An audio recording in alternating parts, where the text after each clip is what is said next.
এরা হচ্ছে ভিয়েতনামের দুঃসাহসী ডেলিভারি ম্যান। এদের অভিনব দক্ষতা না দেখলে বিশ্বাস করা কঠিন। অর্ডারের দিনই এই কুরিয়ার সার্ভিসের লোকেরা ডেলিভারি দেওয়ার জন্য বিভিন্ন দুর্গম রাস্তা পাড়ি দেয়।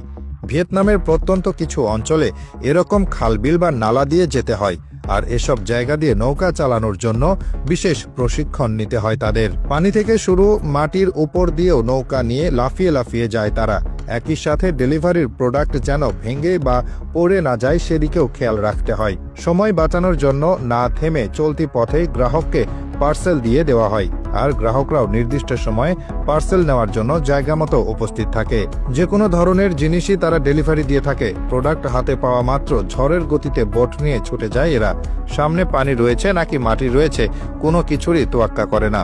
উঁচু কিছু থাকলে এক লাফে বোট নিয়ে উড়ে যায় এরা, যেন কোনো সিনেমার দৃশ্য।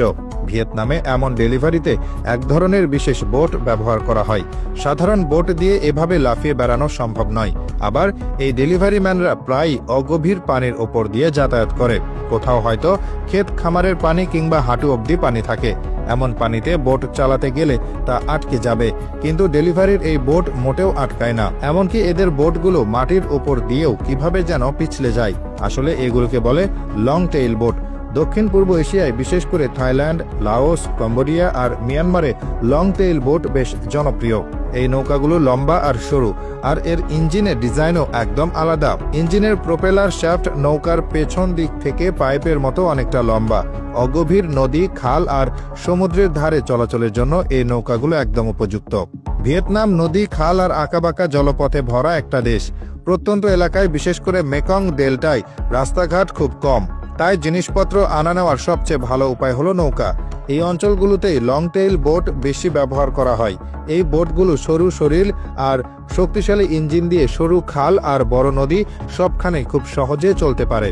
ফলে গাড়ি যেখানে যেতে পারে না সেখানেও সহজে পৌঁছানো যায় এই বোট দিয়ে। মেকং ডেল্টায় পানির স্তর সবসময় বদলায়।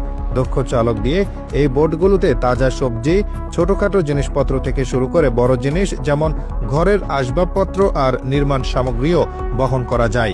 সকাল সকাল স্থানীয় ব্যবসায়ী ও ডেলিভারি লোকেরা তাদের নৌকাগুলো জিনিসপত্র দিয়ে বোঝাই করে ফেলে। প্রত্যন্ত এলাকায় জিনিসপত্র ডেলিভারি করা সবসময় সহজ হয় না।